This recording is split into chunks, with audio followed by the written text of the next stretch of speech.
Tottenham at home, just being a part of it, like, it's an unbelievable experience. I used to be the young player looking up to them older players, and now they're looking to me. I think there's a quiet confidence in like the ability that this group has. Hello, I'm Jonathan and welcome to the Tamworth FC Social, a podcast about Tamworth Football Club. We are very glad to be joined this time by Tamworth defender Kennedy Digie. How are you, Kennedy, and how is the season going for you? I'm very well, thank you. And yeah, the season's going all right. It's going all right, to be fair. Recently, results probably haven't gone as well as we wanted them to, but we were getting good results earlier on in the season, and hopefully we can get back into good form. The results were brilliant, weren't they, to begin with? But then I think on paper, this has been a really tough run. Like a lot of former EFL sides that you guys have played, and I mean that really good win at Boreham Wood as well. Let's not forget. Yeah, you can't forget that win, but the fixtures were tough, and we knew that was going to happen. And to be fair, we've been quite unfortunate with the results that we got, because I thought some of the performances were decent and deserved more. But hopefully, we can pick up form again and get some momentum. Just in terms of last season, just going back to last season, obviously that was was probably one of the greatest ever seasons we've had for Tamworth, to be fair. What was last season like for you in terms of it being kind of a record league finish for us? And what's it been like sort of following up that campaign this year? I think it was unbelievable, to be fair. Unbelievable. Just think to big moments, beating some of the big teams in the league. Tottenham at home, it's a bit crazy. Just being a part of that, even though I didn't start being a part of it, like, it's an unbelievable experience. And we went into this season, obviously, we want to achieve even more. We want to do even more than what we did. So that was the thought process. And it's one of them where the season's not done. So hopefully we can pick back up, and then hopefully, who knows? I'm not going to say anything, but who knows? Yeah.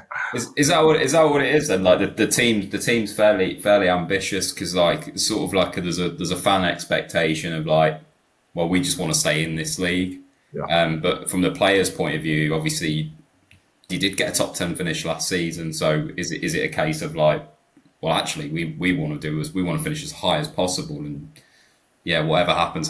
Because we could have ended up in the playoffs last season, which would have been incredible, wouldn't it? Honestly, like you said, I do think the most important thing is safety, and like respecting we are a part-time team in the National League and coming up against big full-time teams. So like the job that the gaffer and staff, Tim Champs, are doing with us, I'd say is big, but obviously I think there's a quiet confidence in like the ability that this group has, and it's one of them where just can't get carried away, but believe that we can do something. We can do something. Well, you've proved it, haven't you, with some of the teams that you've beaten, like, last season and into this season. It's, yeah, sometimes when some of these bigger teams are on their day, then it's quite difficult. But the fact that away form's improved and stuff this season, it just shows that you've kind of grown into it. So yeah, it's good. Just in terms of these bigger teams that when we do play them, do you find yourself prepare any differently? Because you must look at some of the fixtures sometimes and think, oh, I'm in for a really tough afternoon on the weekend. Do you find that you might prepare differently against other lots of Rochdale to, I don't know, Truro at home, for example? You know what? Every game's a tough game. Every game, even though these teams are part-time as well, and I did bring that up, but every game's tough. Players, like, sometimes it's just, it fits them to play. It fits their, what's the word? It works for the period that they are in their life to be part-time. So they have played full-time in the past or whatever. So they are good players. They do have quality, but they're playing in a part-time team in this league. So it's one of them where everyone and every team should be respected.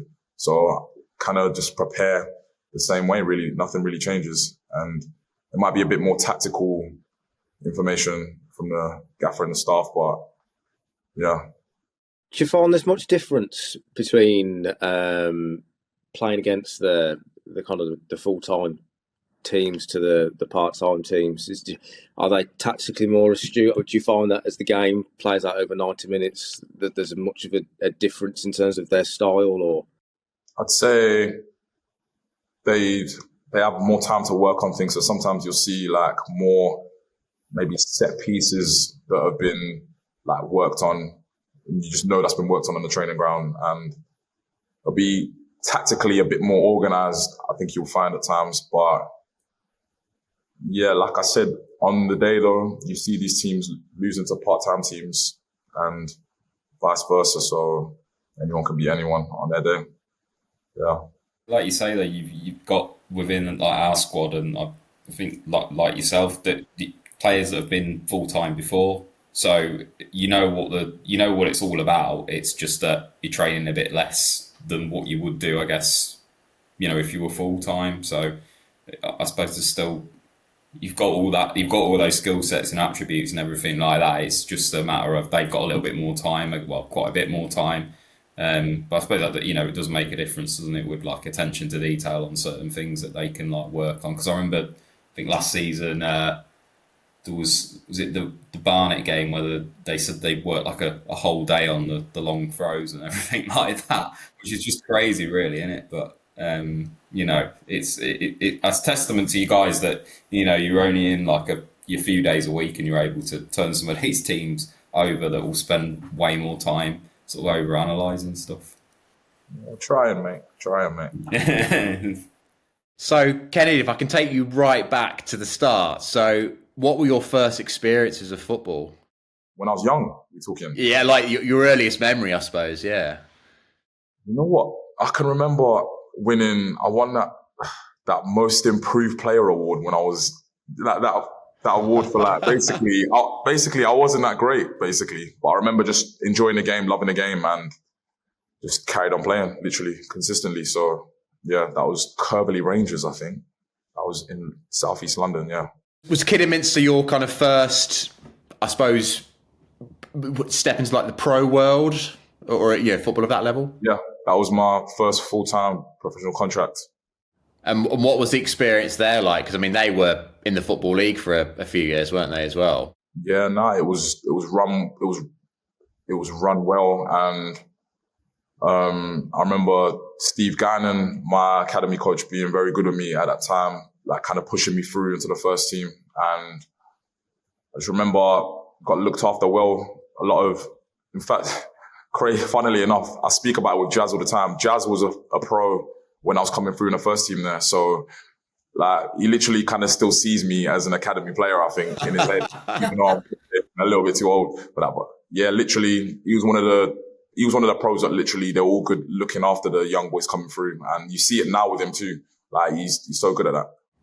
Shows what a small world football is, I suppose, as well, isn't it, when you cross paths with people again. Honestly. There's a lot of good people in the game. It's good. And did you support a team growing up? Do you support a team now? Yeah, my team's Arsenal. Yeah? My team's Arsenal. Got a lot of haters. Doing all right now, though. And then, so you had the loan spell at York, is that right as well? Like another, really big team, obviously a team that's been at National League level for a few years as well. Yeah, that was my first experience living away from home with football. And I think that helped me quite a lot. I felt like I grew as a player and a man as well, a person. And met a lot of people as well. Met a lot of people in the game, good people I still keep in contact with now. So yes, it was good. How did you come about signing for Kidderminster then? Obviously, you just said you're from London. How have you transferred from London up to, I think most of your clubs, if not all of them, really been kind of in the north, haven't they? Was it just a relocation, or did you relocate along with your football? Yeah, it was literally relocation. Literally moved up from London to near Birmingham. And to be fair, it was to Kidderminster, and Kidderminster was a local club, yeah. So yeah, literally. How did the move come about to Tamworth then? I knew Jazz already, and I played against them when I was at Alfreton, which is 2 seasons ago now. And I'd say I played pretty well in them games. And and then basically, I think the staff remembered me and said good things about me. And then Jazz was kind of like asking my situation. And I think, I don't know whether it was the gaffer working through Jazz or Jazz working with the gaffer. I don't know. But then, yeah, he literally got hold of my agent and then they got into contact and then the move came about. And here we are. What had you heard about sort of Tamworth previous to that then? What was your knowledge of us? Was it, a club you've obviously played probably quite a few times as well?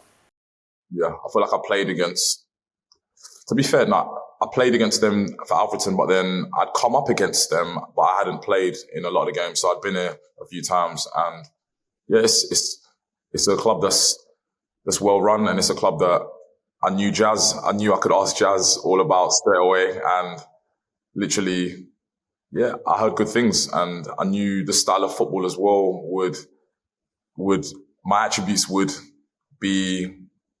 suit the game here and yeah, it was a no-brainer for me. I wanted to come and play under the gaff. I'd heard good things and yeah, made sense to me. There's been quite a few signings, obviously newer signings this season. It feels like you've been, obviously this is your second season, but I feel like it feels like you've been around now for quite a long time. Do you feel like more of a senior player in the squad compared to some of the newer ones? Because I feel like the squad's quite settled now, or has been quite settled, and then I think probably over the last kind of 2 to 3 months there's been a lot of players coming in. I mean, obviously you've got people like Ronan who were there last season as well, or whatever else. But do you feel like you're looked at more as a senior player now, or? I'd probably say so, especially with my age. I just turned 29, so I was saying to my family, like, I used to be the young player looking up to them older players, and now they're looking to me, to be honest. Like, when there's difficult moments on the game, they're looking to me at times to steady the ship or whatever. So, yeah, I do feel like I am one of the people that need to stand up. But there's a lot of them. I feel like there's a lot of leaders, there's a lot of people that speak, and it's good, really good. It's one of the good things about this club, I think. It's part of being a team, isn't it? Yeah. What I wouldn't give to be 29 again, Kennedy, that's what I can say. And so you said earlier, Kennedy, like how many good things you'd heard about Andy Peakes. What's the reality been like? Because we sort of are astounded really in how successful he's been. Like, what's the secret to his success? I can't give all the secrets, boys. I can't do that. Oh, God. People would be happy on me. However, what I will say is it's down to like player, like the way he speaks to the boys, like player, like individually. Like it's like he's very humble and he'll just talk to you as if he's like just like any other person. Like speaks to you one-to-one very well, and you can drag him for a chat whenever. So yeah, it's one thing I will say, but I can't give it all, boys. Sorry, can't give it all. It was worth a try.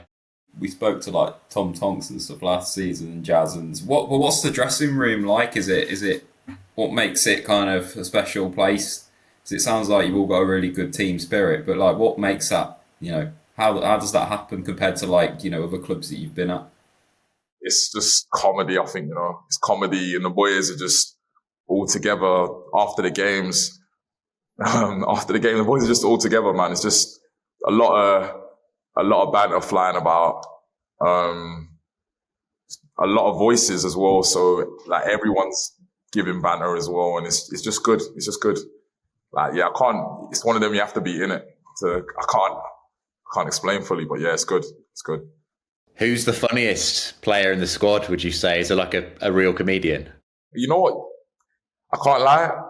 Even though he's a bit mad at times, Hayden cracks me up. Hayden does crack me up. Oh, really? Yeah. He's witty. He's witty with it as well. He's witty with it. Yeah, he's funny. What was it like when Dan Creaney left in the summer? Because he's a modern day legend, I would say, of Tamworth, like, and all the goals he scored last season. What was it like as a teammate seeing him go? I know he's since returned on loan, but seeing him go last season. That's one of the funny guys as well, to be fair. Yeah, me and Creans get on well, so obviously, and especially with what he was doing, the goals that he gets as well, like you didn't want to see him go. But yeah, it's one of them where it's football at the end of the day, and if he felt it was right for him at the moment, then it is what it is. It is what it is. Control what you can control. It is what it is. Go again.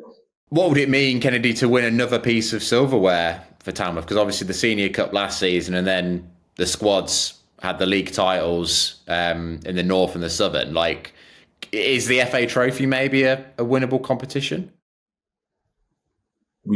That'd be an unreal achievement if we were able to win that. But just take each game as it comes, and hopefully it would be a massive achievement. But hopefully we can just keep winning. Just keep winning. Win the next game. You had that little goal scoring run, didn't you? Like maybe a month or two ago. Like what did you put that down to? Are you normally a goal scorer? I've had little periods where I score goals at times, but I was a bit surprised by all them goals coming consecutively. Hopefully I can get scoring a few more, but what would I put it down to? Delivery, Ben Milnes, that's what I put it down to. Wow, Ben Milnes' corners, yeah? Wow. Thanking your captain will get you everywhere, Kennedy, I'm sure. And what are the aims then for you personally for the rest of the season? What are the aims for Tamworth for the rest of the season? Aims for me to stay fit. Hopefully more clean sheets. Hopefully more goals. And contribute, helping get more wins, literally. And then with Tamworth, I'm going to say, I'm not going to get carried away. Win the next game. Just keep winning. Yeah. Hopefully we can get more wins. Keep winning. Well, thank you so much, Kennedy.